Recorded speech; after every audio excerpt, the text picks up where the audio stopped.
الحمدللہ رب العالمین والعاقبۃ للمتقین والصلاۃ والسلام علی رسول الکریم اما بعد.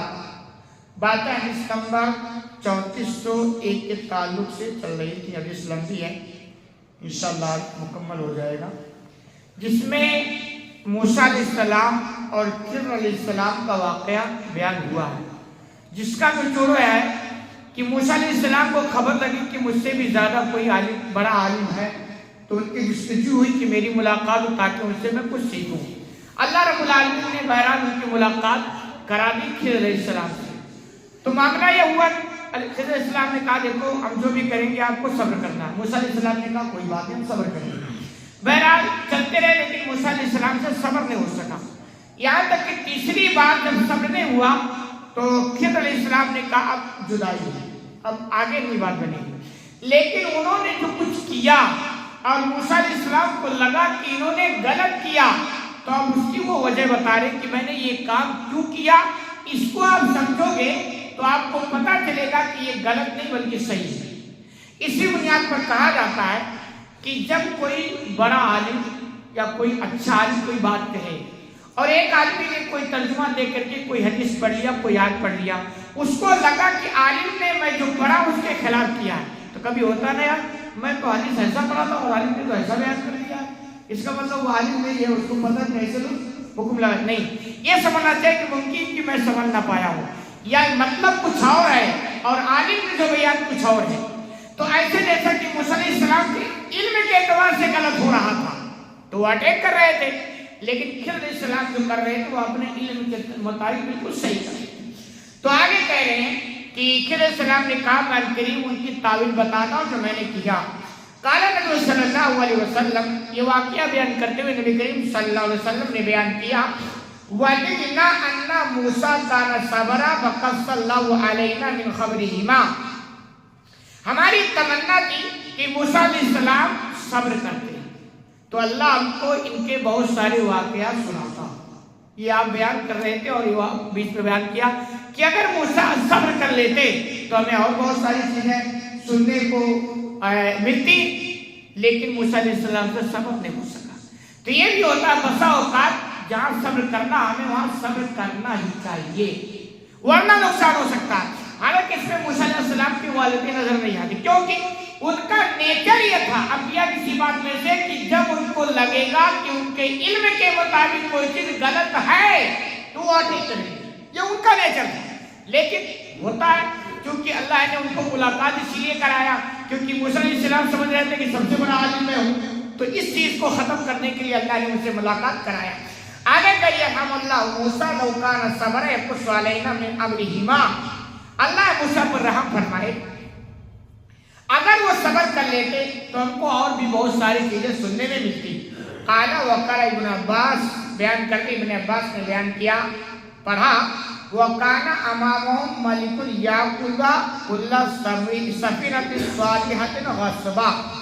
اب وہاں وجہ بتا رہے ہیں، ایک تو وجہ وہ کشتی والا کہ جس میں بیٹھ کر کے وہ دریا پار کی اور اس کشتی والے نے پیسہ بھی نہیں دیا اور خضر علیہ السلام نے اس میں ایک تختہ نکال کر سوراخ بھی کر دیا.